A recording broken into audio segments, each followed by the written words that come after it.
মরিয়ম, আপনার কাছে জানতে চাই যে আপনি এই যে মুসলিম নারীরা যেভাবে অবদমিত হয়ে থাকে, যেভাবে ঘৃণার শিকার হন, তাদেরকে বলা হয় যে বিভিন্নভাবে বন্দি করা হয়।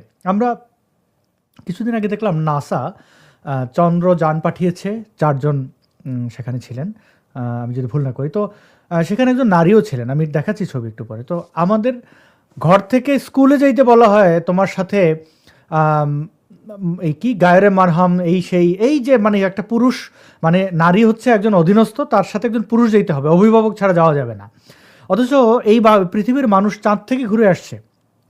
তো এই বিষয়টি নিয়ে মানে আপনি নারীদের মুক্তির জন্য কি কি উদ্যোগ নিয়েছেন, বা কি ধরনের ভিডিও আমরা পাবো বলে আপনি মনে করেন? আমাদেরকে যদি একটু অগ্রিম জানাতেন। এই যে নারীদেরকে যে শোষণ করা হয়, নির্যাতন করা হয়, এটার মূল গোড়া কিন্তু আপনার ধর্ম থেকে অনেকটা সাহস পায়। হুম। ঐশী বাণী যদি এমন থাকে যে ধর্মে যদি এমন বলা থাকে যে নারীদেরকে মারা যাবে, নারীদেরকে শোষণ করা যাবে, নারীরা পুরুষদের তত্ত্বাবধানে থাকবে, এরকম কথা যদি আপনার ধর্মেই থাকে, তখন কিন্তু দেখা যায় শোষণের মাত্রাটা আরো বাড়ে, তখন মানুষের সাহস আরো বাড়ে। এই যে 4 বিয়ের ব্যাপারটা, সেটা কিন্তু ধর্মেই আছে। এখন একজন এই 4 বিয়ের ব্যাপারটা ধর্মে যেহেতু আছে, সেটা দেখায় সে সহজে কিন্তু 4 বিয়ে করে নিতে পারে।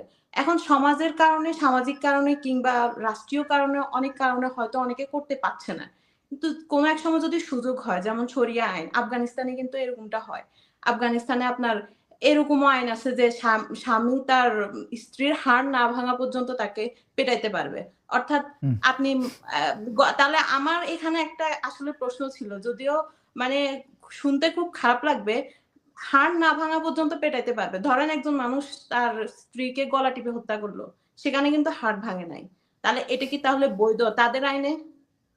তো এরকমটা বাংলাদেশেও কয়েকদিন পর দেখবেন দেখা যাবে। কারণ যেভাবে আসলে এরকম বাড়তেছে, নির্যাতনের পরিমাণ বাড়তেছে, আপনার নিউজ চ্যানেল খুললে এরকম আমরা অহরহ দেখতে পাই।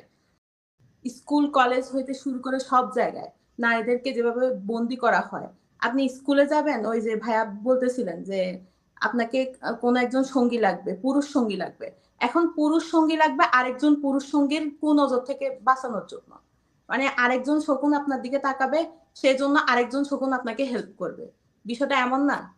তো এই ব্যাপারগুলো আসলে দিনের দিন বাড়তেছে। আপনার ভার্সিটিতে পড়ুয়া মেয়েরা পর্যন্ত এখন বোরকা হিজাব ছাড়া কিছুই বুঝে না। তারা ভাবতেছে যে এটাই তাদেরকে রক্ষা করবে। কিন্তু দিন শেষে দেখা যায় যে আপনি মাদ্রাসার ভেতর যাদেরকে একদম ইসলামের ইসলাম সম্পর্কে যারা জানে, ওই হুজুররা মাদ্রাসার ভেতরে আপনার করতেছে, ধর্ষণ করতেছে। তো এই হলো অবস্থা আর কি। জি, তো আপনি এই বিষয়গুলো কি একটু তুলে ধরবেন? যেমন বাংলাদেশের এই প্রেক্ষাপটে যে নারীদেরকে ঘরের বাইরে যেতে দেবে না।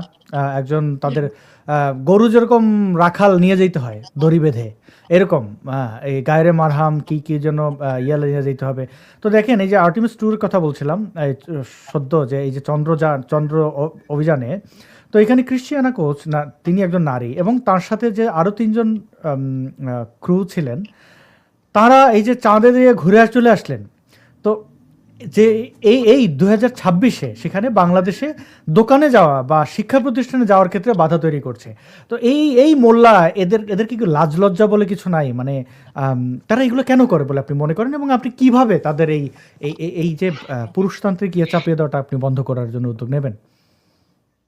ভাইয়া যতভাবে পারি মানুষকে সচেতন করার চেষ্টা করবো, ভিডিওর মাধ্যমে হোক, ইমরান ভাই নাটক করতেছে, নাটকের মাধ্যমে হোক, যেভাবে হোক, যত প্রকার ভাবে হোক, মানুষকে সচেতন করা ছাড়া তো আমাদের হাতে আর কিছুই করার না। আমরা তো আর চাপাতে নিয়ে তাদেরকে দৌড়ান দিতে পারি না যে এই তুই আমার দিকে তাকালি কেন, আমাকে এভাবে বললি কেন, এগুলো তো আমরা করতে পারি না।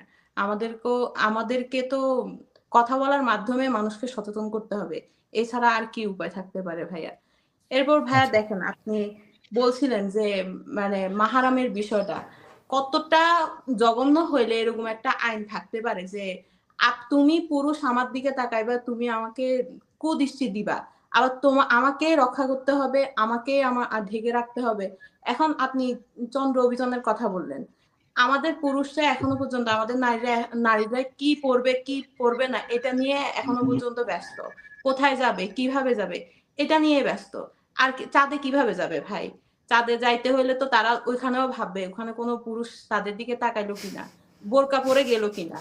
আর অত দূরত্ব তো ওই যে মাহারামের একটা বিষয় আছে না যে কত কিলোমিটার পর্যন্ত, সম্ভবত 48 কিলোমিটার নাকি কত কিলোমিটার পর্যন্ত একজন নারী একা যাইতে পারে, এরকম একটা ইয়ে আছে আর কি ইসলামে। তো ইমরান ভাই আরো ভালো বলতে পারবেন। তো সেই ক্ষেত্রে এত দূরে চাঁদে কেমনে যাবে ভাই? চাঁদে তো যেতেই পারবে না। চাঁদে যাইতে হলে বলবে আমার স্বামীর টিকিটটাও বুক করে দেন, কিংবা আমার ভাইয়ের টিকিট বুক করে দেন। তখন তো নাসা একটা ঝামেলার মধ্যে পড়ে যাবে। তখন বলবে থাক ভাই, তোরা মোল্লারা, তোরা ইসলামিস্টরা, মুসলিমরা, তোরা তোদের গর্তেই থাক, তোরা চাঁদে যাওয়া লাগবে না।